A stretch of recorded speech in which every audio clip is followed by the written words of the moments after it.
அளவு கடந்த ஒரு சந்தோஷம் இருந்தது. அதே சமயத்துல கொஞ்சம் வருத்தமும் இருக்கு. It was no joke. சாதாரண விஷயம் இல்லை சினிமா எடுக்கிறது. எனக்கு இத்தனை வருஷம் நான் சினிமாவில் இருந்திருக்கேன், எனக்கு தெரியல. ஆரம்பிச்சது விளையாட்டுத்தனமா ஆரம்பிச்சிட்டேன். ஆனா இந்த ஸ்டேஜ் டீம் எடுத்துட்டு வந்தது எந்த சக்தியை கூட நினைச்சுன்னு கூட எனக்கு புரியல.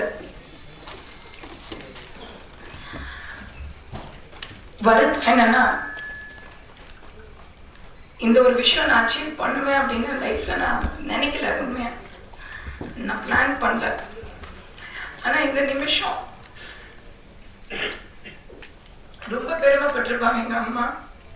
அவங்க என் கூட இல்லை, அட்லீஸ்ட் என் பர்சன்.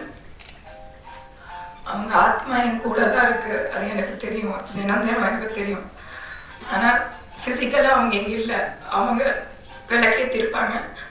ஆனா அவங்களுக்கு நான் விளக்கேற்றுற அளவுக்கு ஒரு அந்த ஒரு வருத்தம் எனக்கு இருக்கு.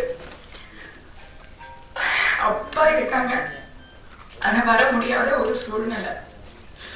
அதை பத்தி நான் பேச விரும்பல.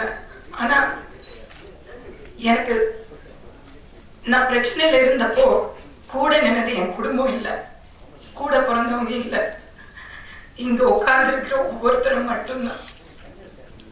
இதே பிரஸ் நண்பர்கள், மீடியா நண்பர்கள், நீங்க மட்டும்தான் என் கூட இருந்தீங்க என் பிரச்சனை அப்போ.